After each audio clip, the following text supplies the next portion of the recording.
Good evening everyone, welcome to Bajirao IAS Academy, the Hindu news analysis. So like every day we have a very important articles for the today's discussion, and one by one we'll try to discuss all these important articles in an in-depth manner.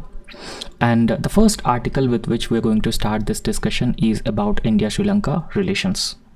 So along with this particular topic, we also have other important topics such as Indian startup ecosystem and India's focus on curative healthcare, particularly the primary healthcare ecosystem in India. And recently there are some products which have got the geographical indication status, and we will also try to understand those topics or those products, and we also understand what exactly is a geographical indication status. So these are actually the list of topics that we are going to discuss, and they are very important for your prelims as well as mains examinations. And the first topic is India-Sri Lanka relations. So we all knew that 6th BIMSTEC meeting. So 6th BIMSTEC meeting has been recently held in Thailand, and Prime Minister Narendra Modi also attended this 6th BIMSTEC meeting. So what is BIMSTEC? So BIMSTEC is a Bay of Bengal initiative for multi-sectoral technical and economic cooperation. So this is a regional grouping of 7 member countries including India. So this is a regional grouping of 7 member countries including India. However, so BIMSTEC actually work on number of areas. They are trade, connectivity, cultural cooperation, healthcare, education, technology, maritime security. So these are actually the areas where BIMSTEC countries would cooperate with each other. They would further strengthen cooperation in all these different areas. So after attending this 6th BIMSTEC meeting, Prime Minister Narendra Modi had bilateral visits with the leaders of Thailand and also leader of Sri Lanka. So he was on a visit to Sri Lanka as well. Now in this context, it is important for us to understand India-Sri Lanka relations in a very deep manner. Remember that this is very important for your general studies paper 2, particularly the international relations section, right? So international relations sections. So this is very important, and this is very crucial. So we all knew that when we talk about Sri Lanka is our immediate maritime neighbor. So Sri Lanka is described as immediate maritime neighbor. So it is immediate maritime neighbor because we don't have the territorial border with Sri Lanka. Rather, it is our immediate maritime neighbor. So unlike countries like Pakistan, Bangladesh, so we don't have a territorial border. Rather, Sri Lanka is very close to India, and that's why it is said that Sri Lanka is an immediate maritime neighbor to India. So there are many areas, the cooperation, the engagement between India and Sri Lanka extends, be it trade, commerce, cultural linkages, economic support to Pakistan, security cooperation, because we very often conduct bilateral security or military exercises as well. Infrastructure development, connectivity, people to people ties.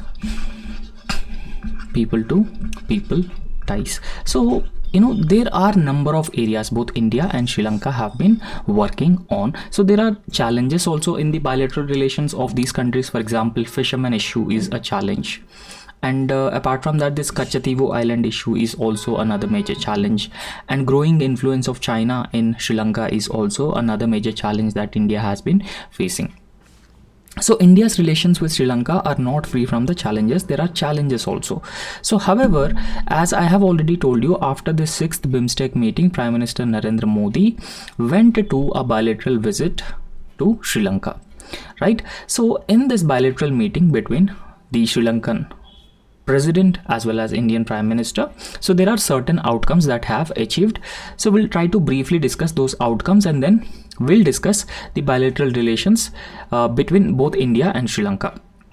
Now, on this bilateral visit, both these countries have signed a defense cooperation agreement, right? So they have signed a defense cooperation agreement. So this defense cooperation agreement has been signed, and it is considered as an umbrella memorandum of understanding for overall military collaboration or structured military or a meaningful military collaboration. So this defense collaboration agreement is considered as an overall umbrella memorandum of understanding. So remember that it is very, very important, particularly the defense cooperation between India and Sri Lanka is very, very important, because this is the area where Hambantota port is located, and this Hambantota port has been given to China for 99-year lease by Sri Lanka. 99-year lease by Sri Lanka to China, right?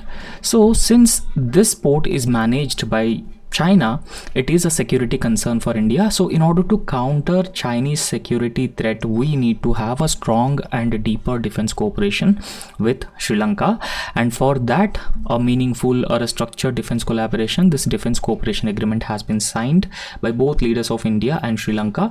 And as of now, if we talk about the status of defense cooperation or security cooperation between India and Sri Lanka, as of now, 2 joint exercises are regularly held. So one joint exercise is SLINEX, right? So one joint exercise is SLINEX, and it is conducted by the navies of both India and Sri Lanka.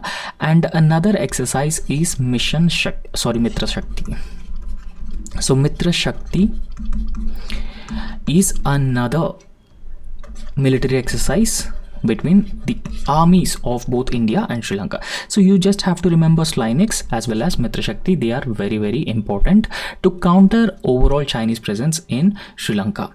And apart from that, both leaders also signed energy and infrastructure boost related agreements, particularly a Trincomalee energy hub development with UAE partnership. Now remember that because of growing Chinese presence in the Sri Lanka, infrastructure projects is also a concern for India, and that's why India has been looking for the like-minded countries. India has been looking for the like-minded countries so that those countries can actually help India strengthen its relations with Sri Lanka, strengthen its presence in the region, and that would likely counter Chinese long-term presence in the Indian Ocean region in general, and countries like Sri Lanka in particular. For example, countries like UAE and Japan. So they are the countries which we can consider as like-minded countries, because with the assistance of these countries, India has been working in countries like Sri Lanka, particularly for the development of energy and other crucial and important infrastructure. So this also plays a very, very important role in further strengthening India's presence. Not just strengthening India's presence, it will also result in goodwill and development of soft power, right? So these are multiple advantages that we have if we develop such energy infrastructure or physical infrastructure in Sri Lanka. And apart from that, so leaders of both India and Sri Lanka have also launched a solar power plant in Trincomalee, right? So in Trincomalee, a solar power plant with the total value of 106 million has been inaugurated in Sri Lanka. Now remember that a country like India, it has been enormously dependent on other countries for its fossil fuel or energy imports, right? So it is heavily dependent on other countries for its energy imports. So as part of India's commitment to strengthen its relations with Sri Lanka and also help Sri Lanka achieve self-sufficiency when it comes to the production of energy, so India has been helping Sri Lanka build renewable energy infrastructure. So as part of this particular commitment of India, so India and Sri Lanka have jointly inaugurated this Trincomalee solar power plant and also the other railway projects in Sri Lanka. And similarly, India already provided an economic support of 100 million, right? So 100 million in Indian loans India already provided to Sri Lanka, and it has already converted into grants, and in fact interest rates are also reduced on existing debt that Sri Lanka need to service to India, right? Because if there is an excess burden on Sri Lanka with this debt, and if Sri Lanka is not able to pay the interest rates, so then that would certainly impact its overall economic sustainability, its economic stability as well. And that's why so India as of now extended 100 million in Indian loans, and they are converted into grants, and the interest rates on debt is also substantially reduced. And in fact, Sri Lanka faced economic crisis in the year 2022, and at this point of time, India has provided around 4 billion financial assistance to Sri Lanka in different means, whether providing energy, whether providing pharmaceuticals, and whether providing other important essentials, right? So overall, India provided 4 billion when Sri Lanka faced economic crisis in the year 2022. And similarly, the other important element between India and Sri Lanka relations is cultural relations. So cultural relations in the sense that we have a strong cultural relations, particularly Buddhism and Hinduism. So we have a very strong cultural relations, civilizational relations with Sri Lanka, right? So therefore, the other important outcome is that Buddha relics from Gujarat to be displayed in Sri Lanka's Vesak 2025, and India to renovate the Tirukoneshwaram temple and Sita Ilaya temple in Sri Lanka. So India is going to further strengthen its cultural and religious relations ties with Sri Lanka by doing this, right? So these are important outcomes of bilateral relation between Prime Minister Narendra Modi as well as the Sri Lankan president recently.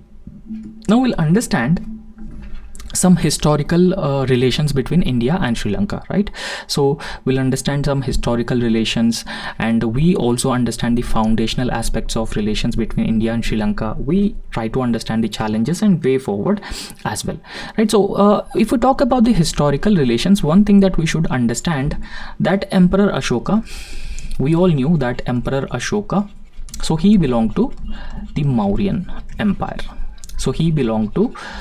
The Mauryan Empire, right? So he ruled the Mauryan Empire over India around 200 BC at that point of time. So 300 to 200 BC at that point of time he ruled Indian subcontinent, right? So Ashoka sent his son and his daughter. Ashoka sent his son and daughter to Sri Lanka, and they actually played a very, very important role in the spread of Buddhism. In spread of Buddhism, they played a very, very important role, right? And in fact, Buddhism as a religion extensively spread throughout Sri Lanka, and Buddhist chronicles Dipavamsa and Mahavamsa.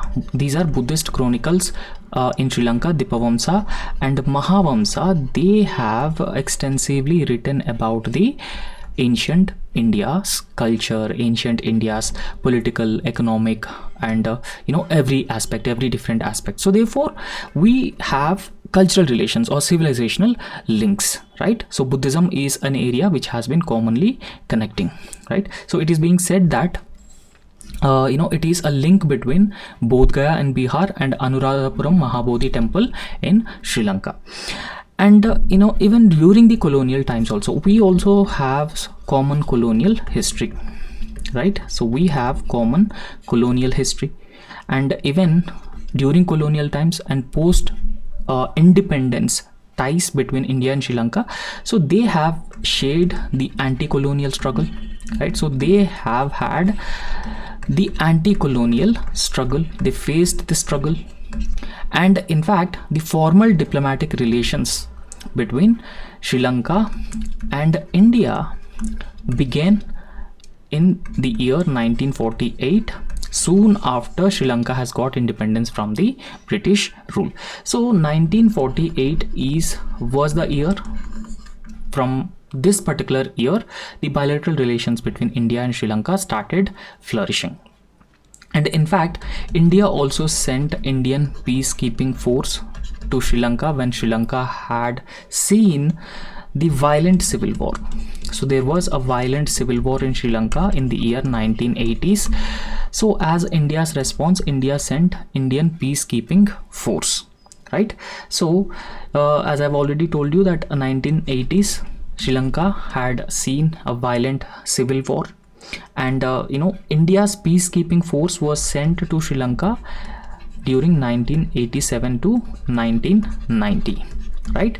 So this Indian peacekeeping force particularly deployed to LTTE areas. So LTTE is a liberation of Tamil Tiger Elam. So this is a militant group of this northern Sri Lanka demanding a separate nation for Tamil ethnic group.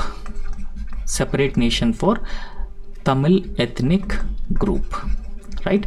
So Indian peacekeeping force has been sent to Sri Lanka, particularly in this LTTE affected areas. So however, LTTE is actually responsible for the killing of former Prime Minister Rajiv Gandhi. So Rajiv Gandhi was killed by LTTE in the year 1991 in Tamil Nadu, right? So in fact, humanitarian assistance is also another very important area between India and Sri Lanka, because since 2014 India has built around 60,000 houses for war affected Tamils, right? So 60,000 houses in this area. So this area is considered as a war affected Sri Lankan area. Tamils are ethnic group who are living in northern and northeastern part of Sri Lanka. So India has built 60,000 houses for the Tamils, and India has also provided essential aid during Sri Lanka's 2022 economic crisis. So we have just discussed that in 2022 Sri Lanka faced economic crisis, and during this economic crisis India actually provided 4 billion in assistance to Sri Lanka. So similarly, trade, connectivity and commerce are also other important areas of cooperation between both India and Sri Lanka, because these two countries already signed a free trade agreement in the year 2000 itself. So in the year 2000 both India and Sri Lanka have the free trade agreement, and this free trade agreement helped to boost bilateral trade between India and Sri Lanka to $5.54 billion US. However, this is still below the potential between both these countries. However, there are plans to further strengthen the bilateral trade between India and Sri Lanka. And similarly, the connectivity is also very important domain, right? So connectivity is another important area both India and Sri Lanka should actually work on. And similarly, the people to people ties are also another very important area that these two countries should actually work on to further strengthen the relations. And however, we'll try to briefly understand what are the challenges which are existing between the relations Sri Lanka and India, right? So there are certain challenges that we have been facing. So if I can list out those challenges we have been facing, first is the fishermen issue, right? So fishermen issue is the first challenge that we have been facing, and the second challenge is Kachativu Island issue. right? So Kachativu island issue is the second major issue, and third issue, growing Chinese influence and presence in Sri Lanka, and similarly suboptimal levels of trade and commerce between these two countries, and absence of connectivity. So I mean, poor connectivity, I would say poor connectivity is a main problem. And apart from that, the Tamil issue, right? So Tamils are ethnic group in Sri Lanka. They are demanding a separate Tamil country in northern or northeastern part of Sri Lanka, right? So remember that Tamil Nadu state is a strong supporter of this Tamil cause in Sri Lanka.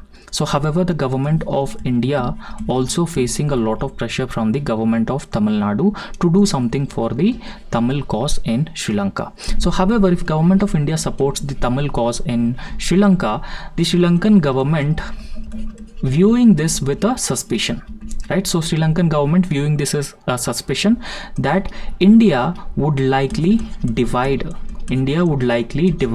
Sri Lanka into two different countries, right? So the ethnic Tamil region and majority Sinheli region, right? So there are fears in Sri Lanka or Sri Lankan government that India, because of the pressure from Tamil Nadu on the government of India to do something for the Tamil cause in Sri Lanka, the Sri Lankan government has been fearing about this, and that's why Sri Lanka has been providing greater space for countries like China to come and counterbalance India's influence in Sri Lanka. So that is the biggest issue. So because of this issue, what has been happening, China has been coming in, and Chinese ships are also very, very proactive in this region, and that has resulted in a key security threat for India in recent times. So we have already discussed that this Hamban Tota port has been given to China by Sri Lanka for a 99-year lease, and because of that reason also Chinese ships, particularly research vessels or spy ships, so their presence has been increased enormously in recent times, and that is a key concern for India. And similarly, there is also another major issue, that is Kachativu issue, right? So Kachativu island issue is a major issue that has been emerging. So you can see here between India and Sri Lanka, so this is the Kachativu island, right? So this is the Kachativu island between India and Sri Lanka. Now I'll try to explain you what exactly this Kachativu issue. Remember that there is a difference of opinion among India and Sri Lanka about this Kachativu island. So traditionally, Tamil Nadu has been claiming that this Kachativu island belonged to India. So therefore, the rights over fishing near the waters of Kachativu island should be given to Indian fishermen. But on the other hand, Sri Lanka has been claiming that Kachativu island is a territory of Sri Lanka, right? So there is a dispute between these two countries. However, in 1974, Indira Gandhi government has demarcated a maritime boundary between both India and Sri Lanka. As per this maritime boundary, Kachativu island is belong to the Sri Lanka. So Kachativu island has been given to Sri Lanka as per this maritime boundary agreement between India and Sri Lanka during Indira Gandhi's government in 1974. So however, it is always opposed by the state government of Tamil Nadu. So why it is always opposed by the state government of Tamil Nadu? So there is a reason for that. In recent times, Bay of Bengal region, the fish catch has been drastically reduced. So however, this Park Strait, Gulf of Mannar region is known as, it is known for rich fishing. right? So this is ecologically sensitive area, and at the same time this region is also known for rich fishing. So however, fishermen of Tamil Nadu are venturing into the fishing in this particular area. So they are even crossing the maritime boundary between India and Sri Lanka, and they are going inside the waters of Sri Lanka, right? So they are going inside the waters of Sri Lanka, and imagine if this is a Kachativu island. So Indian fishermen are not allowed to fish in the waters nearby the Kachativu island, but Indian fishermen are fishing in these waters, and that has led to the Sri Lankan Navy either opening fire on these fishermen or arresting them and sending them into prisons in Sri Lanka. So this further led to the fishermen issue as well. So fishermen of India are being arrested and they are in Sri Lankan jails also. So therefore it has led to the multiple issues between India and Sri Lanka. So these are some issues: China issue, Kachativu issue, fishermen issue, and similarly the other important issue is political instability that we see in Sri Lanka, right? So in fact, Sri Lanka, there is no political stability. Or political stability is largely absent in Sri Lanka because there are multiple political parties, and these political parties come to power through coalitions. So we all knew that the coalition governments are not stable. So within these coalitions there are number of political parties which are branded as pro-China political parties, and they generally don't support India's presence in Sri Lanka. So this is a big challenge that India should navigate. There is a huge political instability as well, and apart from that, the economic crisis that Sri Lanka has been facing. So what sort of an economic crisis Sri Lanka has been facing? Now understand, Sri Lanka is a victim of Chinese debt trap diplomacy. So it is a victim of Chinese debt trap diplomacy because as of now Sri Lanka has accumulated a huge debt, and it will be very, very difficult for Sri Lanka to service that particular debt. And because of this reason, Sri Lanka is aligning itself with China because it has to pay huge debt to China, and that's why it has been aligning more with China, and that has also limited India's strategic engagement or strategic presence in Sri Lanka. And similarly, the ethnic conciliation in the sense that there is an ethnic conflict between Tamils in Sri Lanka and majority Sinhalese.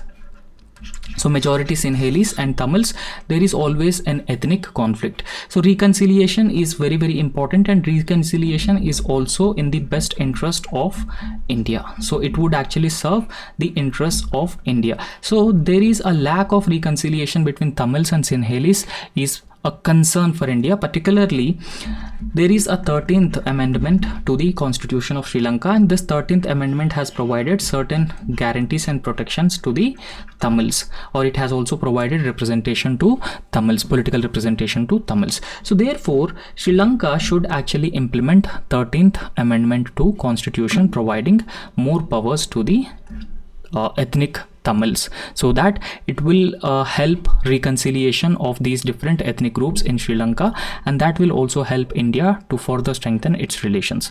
So what should be the way forward in India and Sri Lanka relations? So if we talk about the way forward in relations between these two countries, so first of all, our primary target would be China. So we should focus on limiting Chinese presence, Chinese involvement in the Indian Ocean region in general and Sri Lanka in particular, right? So for that to happen, what India should do? So India should actually accelerate this Trincomalee port development project. So India should actually accelerate Trincomalee port development project and other infrastructure projects and strategic investments. So these are some areas where we could actually increase our presence in Sri Lanka, and that would also help India counter Chinese growing presence in Sri Lanka and Indian Ocean as well.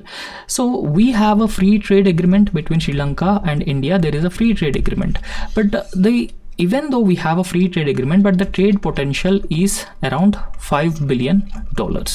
So right, so the bilateral trade is around $5 billion US dollars. So therefore, in this context, it is very, very important that we need to explore avenues, we need to explore the opportunities to further strengthen the bilateral relations between both India and Sri Lanka. So in this context, it is very, very important to finalize, this particular agreement, right? So we need to further strengthen the economic and trade cooperation agreement, and that will actually deepen the economic ties, and that will also attract huge Indian investments into sectors like tourism, manufacturing, and the digital infrastructure, right? So these are the areas where we could further strengthen our relations. And similarly, maritime security is also another very, very important area. This is an emerging domain, and there is a large scale cooperation needed in the area of maritime cooperation, maritime security, and humanitarian assistance and disaster relief. So as of now, there is already an existing mechanism that could ensure maritime security. The existing mechanism is Colombo Security Conclave, right? So Colombo Security Conclave. So this Colombo Security Conclave is an existing mechanism between India, Bangladesh, Sri Lanka, and Maldives. So these countries would come together, they discuss the common issues that are cause of concern in the area of maritime security, in the domain of maritime security. So this Colombo Security Conclave needs to be further expanded to include countries like Mauritius and other countries in the Indian Ocean region. So therefore, it will result in a large-scale regional maritime domain awareness, and India can also effectively fulfill its interests in the Indian Ocean region. And we should not forget the potential and the scope of cultural diplomacy, particularly with countries like Sri Lanka, because the cultural linkages already built a strong foundation between India and Sri Lanka. Particularly, we have a strong links in religion, Buddhism, and even Hinduism also, Ramayana, right? So strong ties with Sri Lanka that we have. So promoting Buddhist heritage circuits linking Bodh Gaya and Anuradhapura can actually further strengthen India's soft power and even people-to-people ties between India and Sri Lanka. And particularly, India should focus on developing people-centric projects in Sri Lanka. So people-centric projects, so they are healthcare, education, skill development, agriculture. So these are the number of areas that India can actually work and improve the incomes of the people of Sri Lanka, and that in a way would generate goodwill, and trust. So this is very, very important for a sustainable and a long-term partnership between both India and Sri Lanka. So this is how you can actually write a way forward on India and Sri Lanka relations. So next is a very, very important article, and this article is important for your gender studies paper 2. So for your gender studies paper 2, this article is very, very important because we are going to discuss the preventive medicine for a healthy India, right? So how preventive medicine plays a very, very important role, rather than focusing on the curative aspect of a disease or a curative aspect of a healthcare. So we should focus on the preventive medicine, so that altogether prevent new diseases, and that also focuses on diseases like non-communicable diseases. So first of all, we'll try to understand the context. So what is the context? The context is that India has been facing an alarming burden of non-communicable diseases. So it is true that over a period of time, there has been a substantial rise in the non-communicable diseases. So there is a substantial rise in the non-communicable diseases in India over a period of time. And in fact, we have ambitions of making India a $5 trillion economy. So we wanted to make India a $5 trillion economy, but since even then, despite having such ambitious targets, not just $5 trillion economy, so we also wanted to become a developed country by the year 2047. So despite having such ambitious goals and targets, India is still grappling with problems like silent epidemic. So we are still facing problems with silent epidemic of this non-communicable diseases, and they are actually threatening the existing public health care. They are threatening the existing public health care, and they are also impacting overall national productivity. Overall national productivity gets impacted by these non-communicable diseases, and even overall economic growth of the country is also getting affected by the non-communicable diseases. So therefore, in order to achieve these ambitious targets and in order to achieve the human resources development, achieve the existing human resources potential, so we must focus on the non-communicable diseases. So India must focus on the non-communicable diseases, and in this respect, this preventive healthcare plays a very, very important role, right? So we'll try to understand some important data facts with respect to non-communicable diseases in India, right? So in fact, India has shifted from the non-communicable to communicable to non-communicable diseases. Now understand what are communicable diseases. So there are certain communicable diseases. They are contagious in nature. For example, tuberculosis is considered as a communicable diseases because it's spread from one particular individual to another particular individual, right? So but there are other diseases called non-communicable diseases, such as heart stroke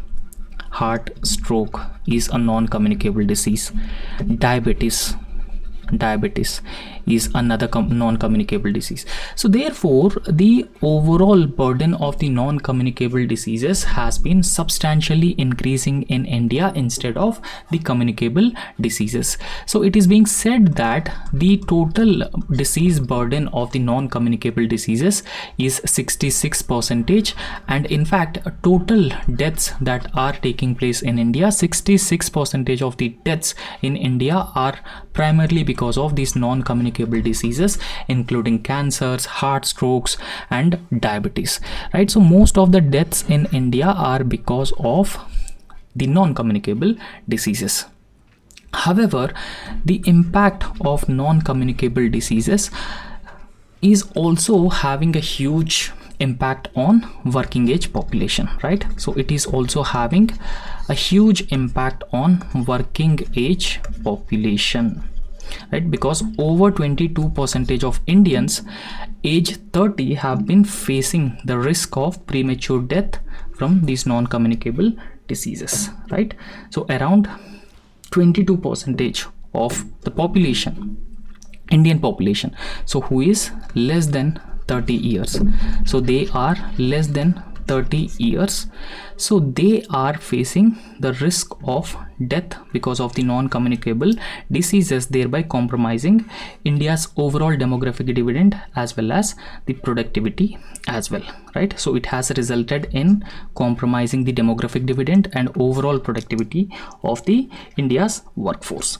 And similarly, the macroeconomic burden of the non-communicable diseases are projected to cost India 3.5 to 4 trillion US dollars, right? So it actually cost India 3.5 to 4 trillion US dollars, and this is actually huge. Between 2012 to 2013, it is going to cost India around 3.5 to 4 trillion US dollars, right? So therefore, overall, it amounts to 5 to 10% of India's GDP, right? In total, it is around 5 to 10% of India's total GDP. And here, a list of non-communicable diseases have been given. So please kindly go through it. And in fact, So there are lifestyle and environment prevention strategies also. They have to be followed to address the problem of non-communicable diseases, right? So there are some lifestyle driven risk factors such as the sedentary habits, poor diet among the people, and even obesity. So obesity is overweight. So all these factors that we have just discussed are impacting around 22 to 23 percentage of adults. 22 to 23 percentage of adults are getting affected by these lifestyle driven diseases, right? So these diseases, sedentary habits, right, consumption of tobacco, alcohol, right? So all these factors have been contributing to around 80 percentage of the total heart disease, diabetes, and even the stroke cases all across India. And apart from that, there are certain environmental health risks also, because in Indian cities you can see there is a huge air pollution, right? So worst levels of air pollution, these worst levels of air pollutions have been contributing for the lung infection, lung cancer, heart attacks, and in fact making pollution control a very important part of the public health policy in India. So this should be recognized as a very important policy in the public health system. And even the role of early screening role of early screening and diagnosis is also very important to identify the diseases at a early stage, right? So role of early screening, as screening starting at age of 40, and it can detect a high risk conditions like hypertension, cancers, diabetes much more early, thereby enabling timely intervention and also reducing the overall mortality rates of the individuals as well. So therefore early diagnosis as well as early screening should be prioritized. Now in this context, we'll try to understand what is the role of technology, governance, and social behavior in addressing the healthcare burden in the areas of the non-communicable diseases. Now, artificial intelligence is an emerging technology, and in the arena of digital technology, India already made rapid strides in digital technology, right? So we can actually bring in the artificial intelligence driven digital preventive models, so they can actually address the increasing spread of these non-communicable diseases. Because as of now in India, around there are 750 plus mobile phone users, right? So we have around 750 plus mobile phone users. So therefore India can actually leverage the digital tools and even the artificial intelligence based predictive models to assess the personal risk of individuals.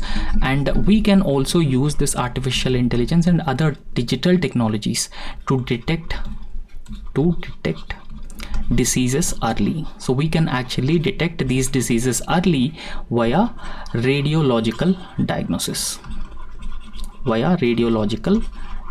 So this is a very big advantage for India, and that could substantially address the problem of increasing vulnerability of people to these non-communicable diseases. And apart from that, the behavioral and institutional shifts that are required, right? So there are certain institutional and behavioral shifts. For example, we need to develop the preventive mindset rather than curative mindset of various diseases. So we need to develop this preventive mindset, and this mindset has to be developed at the different levels. So whether it is at the individual level, policy level, corporate level, right? So at different levels, what we have to do, we need to develop this preventive mindset.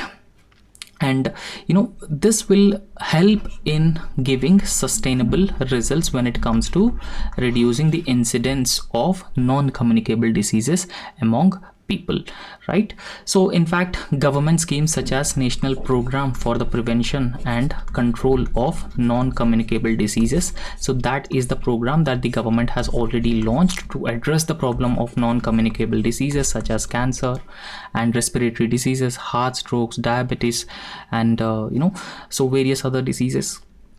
And similarly, health and wellness centers under PM Ayush program. So under PM Ayush program, health and wellness centers are also established. So all these different programs will encourage screening, and in fact, the health focused urban planning and food regulation are the need of the hour to completely institutionalize preventive healthcare in India, and that will substantially reduce the vulnerability of people to these non-communicable diseases. And the next important topic is a startup ecosystem that India actually require, right? So if you look at China, if you make a comparison between India and China already made a rapid strides in the arena of technology, particularly electronic vehicles, and China the front runner in the area of technology based startups. But still, Indian startups are mostly e-commerce based, food delivery based startups, right? So because of this particular reason, recently the Commerce Minister Mr. Piyush Goyal has made some important remarks. So he even compared Indian and Chinese startups. So he actually made a comparison between Indian startups and Chinese startups, and this has actually sparked a vital conversation, right? So a vital conversation between industry players and businessmen, so all across India. So this has actually sparked a conversation when Commerce Minister made a comparison between Indian startups and the Chinese startups.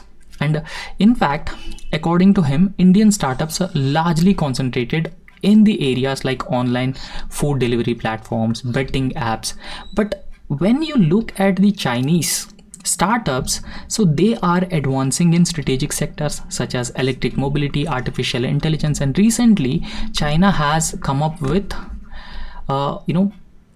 less costly artificial intelligence network, that is DeepSeek. So still we don't have any such artificial intelligence indigenous artificial intelligence based mechanism, but China is competing with countries like US when it comes to the artificial intelligence, and they already invented DeepSeek. This is a low costly artificial intelligence system. And in fact, Commerce Minister Mr. Piyush Goyal's remarks underscores a deeper issue that is existing in India, right? Because India is known as world's third largest startup ecosystem. So we are world's third largest startup ecosystem, and India's innovation priorities differ significantly from the global leaders, particularly countries like China and US.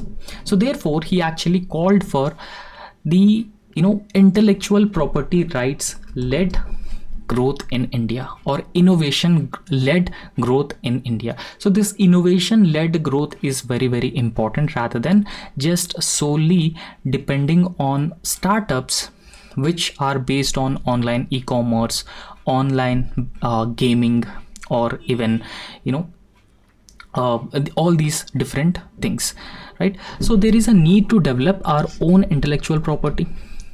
So our intellectual property would result in more innovation, right? So it will result in more innovation in India. So therefore, we need to develop our own intellectual property. And similarly, as of now, India lacks a significant intellectual property culture in frontier sectors, right? So frontier sectors are sectors, for example, electric vehicles, and for example, technologies which sectors which requires the sophisticated technology. So they are being considered as the sophisticated sectors. So India is actually lacking the significant IP culture in these frontier sectors, so especially when we make a comparison with China. So therefore, he emphasizing on the need for having such a strong IP culture in frontier sectors, and that is going to benefit India a lot. However, in this context, the government has also launched an incentive scheme called design linked incentive scheme, or DLI. So DLI is a design linked incentive scheme for the semiconductors,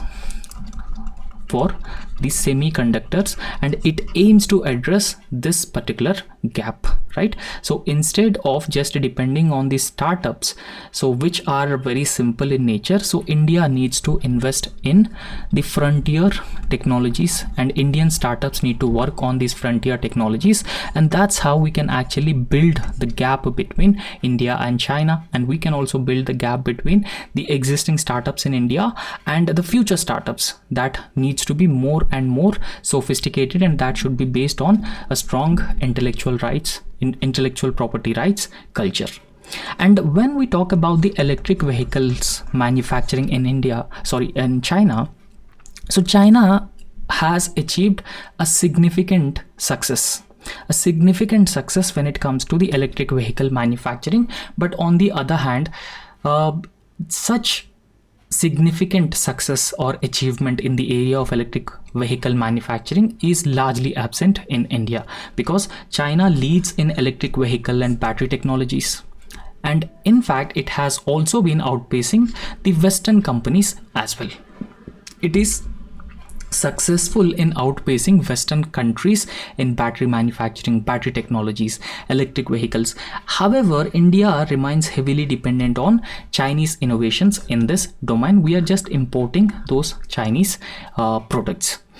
And apart from that, artificial intelligence is also another very, very important domain where China is competing with US, and on the other hand, in India, we don't have our own indigenous artificial intelligence model. So if US has ChatGPT, China has DeepSeek.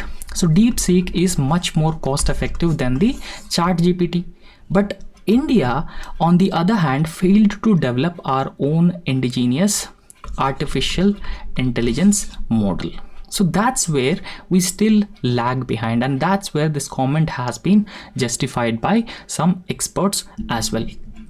So however, so if you carefully observe India's startups, so in fact India is called as the second largest startup ecosystem, or the third largest startup ecosystem, whatever it might be, because it changes with changing data, so data changes. So but we have the largest ecosystem in the world, one of the largest ecosystem in the world, but most of the ecosystem is either based on e-commerce, right? So most of the is based on either e-commerce or very simple companies like online betting or online gaming. So we don't have these sophisticated startups in the domains of electric vehicles, battery manufacturing, and startups in the areas of semiconductor manufacturing, and startups in the areas of developing artificial intelligence models. So we are lacking lacking that particular technology, right? Technology based startups. So therefore India has actually built consumer facing platforms such as Flipkart, Zomato, Swiggy, Blinkit, Zepto, and Myntra. So these are actually the consumer facing platforms, and they are not sophisticated and frontier technology based startups. But on the other hand, countries like China and US have been working on the frontier technology based startups, and private sector is also very, very active. So these firms leveraged increased interest across internet access in urban discretionary spending, right? So both increased internet access as well as urban indiscretionary or discretionary spending has actually benefited these consumer facing platforms. And in fact, many of these platforms are already the publicly listed platforms, and they are already dominating the Indian market, and some of them are already unicorns, right? So Indian startups primarily serve the domestic market only with limited scalability. When it comes to India's startups, technology based startups, they are facing a huge competitiveness, right? So it will be very, very difficult for the Indian startups to compete with other companies in at the international scale, right? So around 90% of India's population actually lacks spending power, and this could pose growth challenges for Indian startups in the long term. So therefore global expansion is difficult due to strong existing competitors in the international markets. So therefore in this context, ultimately we need to encourage the private sector participation that should be based on a strong intellectual property rights based innovation, and in fact innovative, sophisticated, frontier technology based startups, and that would make India a technological superpower in very near future. So I hope it is clear for you. And next, there are two important products which have recently got the geographical indication tag. So we'll try to understand what are those two important products. One is Kannadipaya, and the other is Warangal Chapata chili. So these two products have got the GI tag. So GI tag stands for the geographical indication tag. So geographical indication tag recognizes the unique geographical production of a particular product, and GI tag will also prevent the products which actually destroy the originality of the product which has been already given the GI tag, right? So this is very, very important because a number of times these things are being asked, which product has got GI tag, which product has not got GI tag. So therefore both Warangal Chapata chili as well as Kannadipaya have got GI tag, right? So this is how this Kannadipaya actually looks like in the state of Kerala. So it is weaved by the tribals, and this is tomato shaped chili from Warangal in Telangana, right? So Warangal in Telangana. So in a major stride towards conserving rich tapestry of India's traditional knowledge and the local expertise when it comes to manufacturing different products which are unique to that particular region, right? So recently the this Kannadipaya is a tribal handicraft from Kerala, right? So this is a tribal handicraft from Kerala, and Warangal Chapata chili, so it is considered as a distinct variety of chili from the state of Telangana, and both of them have got the geographical indication tag, right? So in this context, we'll try to understand very, very briefly what is this Kannadipaya. So Kannadipaya literally translating into the mirror mat, right? So it actually derives its name from the distinct reflective patterns that are actually shown on this map, and it is woven into its surface. And in fact, this mirror mat crafted using inner layers of reed bamboo, right? So inner layers of reed bamboo would be used to craft this Kannadipaya mat. And it is believed that this Kannadipaya mat is also known for its thermoregulating properties, particularly offering warmth during the colder months and cooling effect during the summers. And that's why, in order to recognize the uniqueness of this Kannadipaya, GI tag has been given to it under the WTO. Under the WTO rules, GI tag has been given. So it actually protects the uniqueness of that particular product belong to a geographical area. And similarly, Warangal Chapata chili. So this is a distinct variety of chili from Warangal in the state of Telangana, right? So it is actually locally known as tomato chili, and it is a traditional variety of chili. So that is cultivated primarily in Warangal region of Telangana. And in fact, this Warangal Chapata chili or tomato chili is known for its distinctive tomato-like shape and bright red color, and it gives its popular name Warangal Chapata chili or the tomato chili. Now apart from that, there are other important products also which have got GI tag. So kindly go through all these different places or items, products which have got GI tag. So that's all in this lecture, and thank you so much. Please subscribe our YouTube channel and also hit the like button if you like our lecture. Thank you.